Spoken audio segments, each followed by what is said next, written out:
हमारा तपोवनी बच्चा, उसका नियम, वो जब से तपोवन में था उसका नियम था कंपलसरी पूजा करनी ही है, कुछ भी हो जाए कंपलसरी। उसका नाम जिनय, ग्रेजुएशन हो गया, सीए बन गया, मिडिल क्लास का ये बच्चा, but he was very bright. Guruma Chandrashekhar Maharaj Sahab का बहुत ही ज्यादा आशीर्वाद उसको ने प्राप्त किया। सीए बन गया, रिज्यूमे डाला, एक ओवरसीज फॉरेन से उसको एक ऑफर आई, न्यूजीलैंड से, न्यूजीलैंड के ऑकलैंड सिटी से उसको ऑफर आई। 10-12 के आसपास की बात है, जब भी सीए का पगार इंडिया में 15-20 हजार होता था, 25 हजार मैक्सिमम 2010 में, और उस समय में जिनय को 12 लाख की ऑफर मिली। Let go this lucrative job, कौन छोड़ेगा?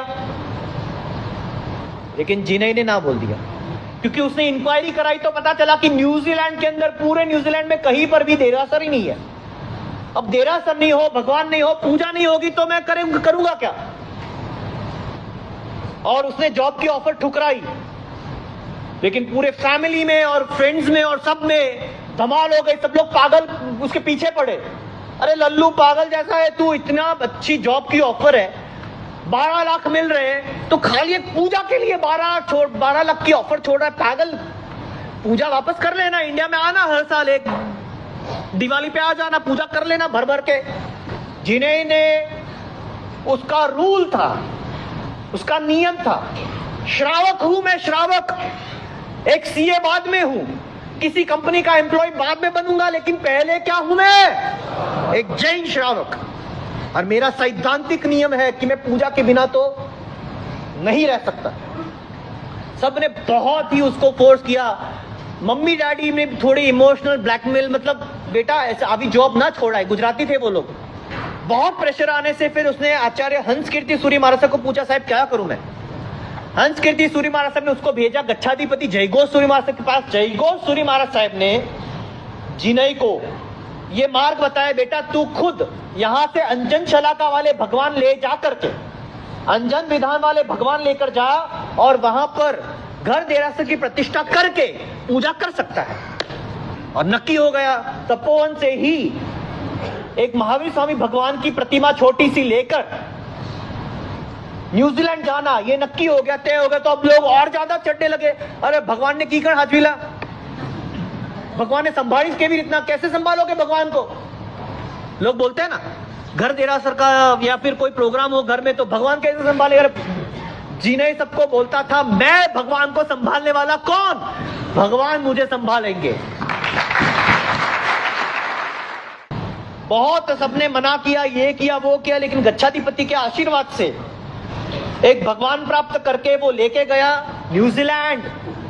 20 घंटे की फ्लाइट, 20 घंटे पूजा की जोड़ में बैठ के भगवान की भी टिकट निकाली थी उसने, क्योंकि पंच धातु होते, धातु मतलब मेटल, उसको कस्टम्स में भी क्लियर कराना पड़ता है। तो कस्टम में भी एक्स्ट्रा सारी वो जो भी प्रोसीजर होता है वो सब कंप्लीट करके भगवान की टिकट निकाली, एक एक्स्ट्रा सीट और एक छोटा सा मंदिर लकड़े का, उसमें भगवान को लेकर गया। 20 घंटे के बाद वहां पर लैंड हुआ, ऑकलैंड में पहुंचा जहां पर उसको रहना था।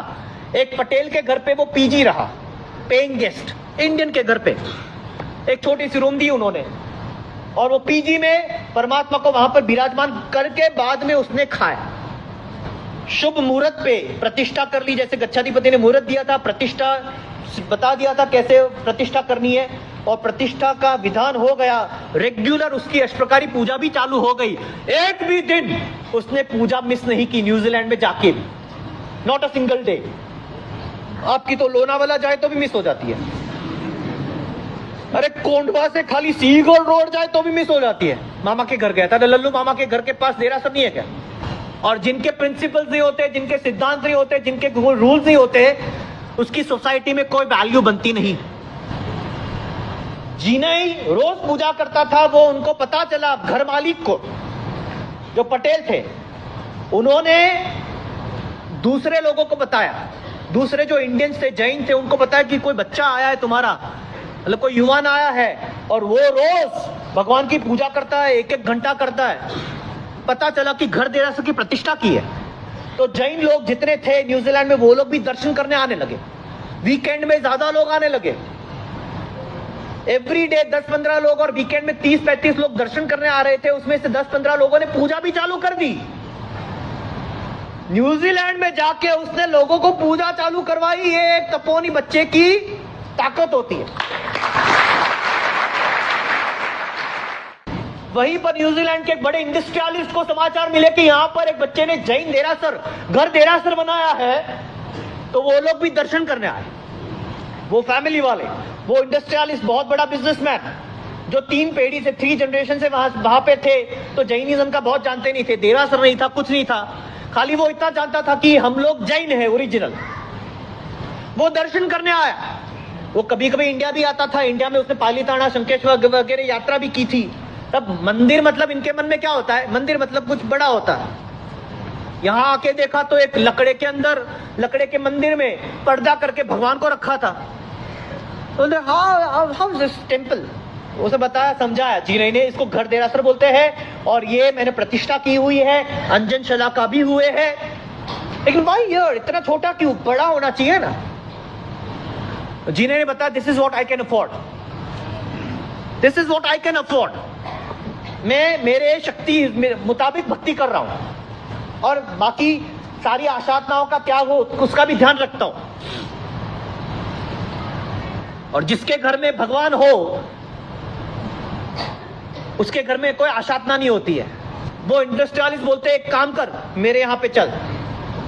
उसका बड़ा मैंशन था, हवेली बोलते हैं ना, 3 पीढ़ी से रह रहे। हवेली के अंदर वो जबरदस्ती जिन्हें को बोलते वहां पर लेके आ। पूरा पार्किंग है, 3 हमारी बड़ी गाड़ी है, उसका पार्किंग है। वो पूरे पार्किंग को मार्बल का देरासर बना देते। वो उसको वहां से लेकर गए, जिनई को, साथ में भगवान को, भगवान का तो मंदिर बना दिया पूरा मार्बल का, जिनई को स्वीट बेडरूम दे दिया, एक शॉफर ड्रीवन कार दे दी, और एक स्पेशल शेफ, क्योंकि जिनई नॉन जैन खाता नहीं था, तो जैन फूड वो घर में 3 पीढ़ी में पहली बार जिनई के लिए जैन फूड बना, और उसके लिए स्पेशल रसोईया रखा गया।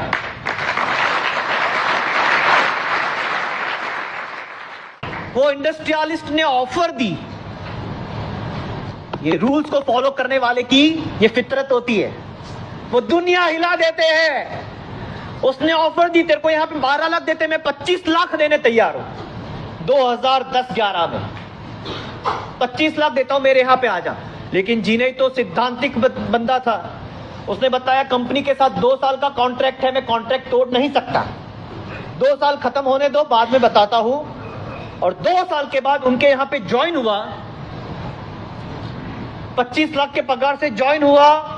फिर उन्होंने लंदन में ऑफिस बनाई, तो 2014-15 2 साल जिनई और उसकी वाइफ, शादी भी हो गई। शादी हुई उस दिन जिनई और उसकी वाइफ दोनों ने आइम्बिल किया था, और उस शाम को दोनों ने साधु और साध्वी के पास पौषध किया, आइम्बिल किया, पौषध किया, और शुद्धि के साथ पहली रात उन्होंने उपाश्रय में गुरु महाराज के निश्रा में बिताई।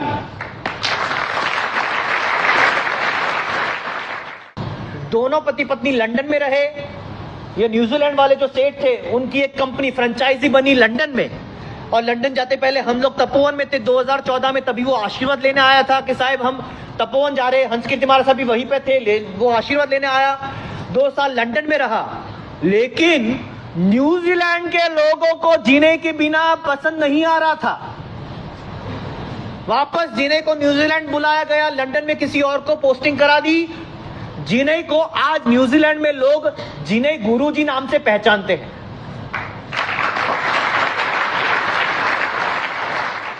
जिनई अभी तो खुद का घर ले लिया, अब जिनई सेठ भी है, जिनई गुरुजी भी है। जिनई वहां पर मर्सिडीज मर्सिडीज में घूमता है, उसके पास BMW है, करोड़ों दोनों पति पत्नी मिलकर कमाते हैं, और वो सबको बताता है कि मैंने भगवान को नहीं संभाला, भगवान ने मुझे संभाला। हर हर वीकेंड में जिन्हें गुरुजी के क्लासेस होते हैं, 150 लोग जिन्हें के पास धार्मिक शिक्षण लेने आते हैं, 150 जैन लोग धार्मिक शिक्षण लेते हैं। और अभी सूरत के अंदर जो गुरुदशमी है, बहुत बड़े स्टेज पे है, वो पूरे गुरुदशमी का लाभ जिनय शाह का है। और बार बार वो सबको बताता है कि मैं भगवान को नहीं, भगवान मुझे संभालते हैं। ये अपना सिद्धांत होना चाहिए, ये अपने ऑर्गेनाइज्ड रूल्स मिनिमम अपने जीवन में होने चाहिए।